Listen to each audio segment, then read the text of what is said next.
Good evening, and thanks for joining us for this Hidden History special celebrating Hispanic heritage. I'm Mike Bars. We're here at the Indiana Historical Society's Be Heard exhibit. The steel industry attracted hundreds of immigrants to the East Chicago area, a lot of them coming from our neighboring country, Mexico.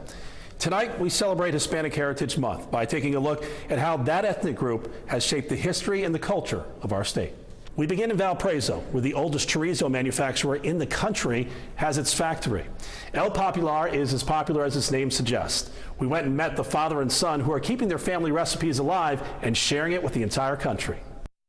From Mexico to East Chicago. Since a little boy, I helped my dad wrap the cheese, wrap chocolate, or just menial work. A man saw a need in the growing Hispanic community during the late 1920s. It was difficult because depression was on. There was a lot fewer people to sell to. He started his own business, one that even persevered through the most difficult times. There was no large distributor of any kind. There was a lot of people that made homemade, and they would sell it to the local retail store, but not in a large way. My dad was the first one. He had a car. He took the back seat out of the car, and that was his truck. Many times he lived from day to day. We never suffered. We always had food on the table, and we lived well. But that was my dad working 16 hours or better. El Popular is a Mexican food brand founded in Indiana in 1927. It's the oldest chorizo manufacturer in the entire country, kept in the Garza family now through 3 generations. My grandfather's first items were queso mole, chocolate, and chorizo.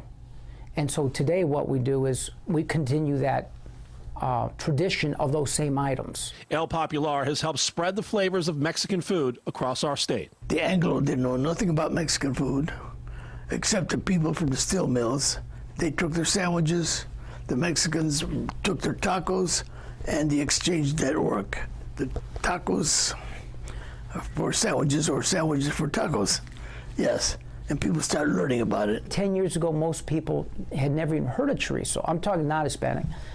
But today, most have heard at least what chorizo is. Maybe 50% have tried it, but at least it's becoming mainstream. The company has stayed local throughout the decades. We buy our pork from farms in Indiana, and every day we're producing chorizo. These are recipes that were brought in from Mexico. My grandfather started in 1927, so we're on our 91st year, and we still hold to those recipes that he brought with him.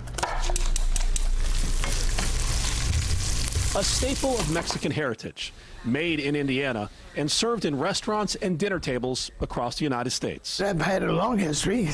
I feel blessed.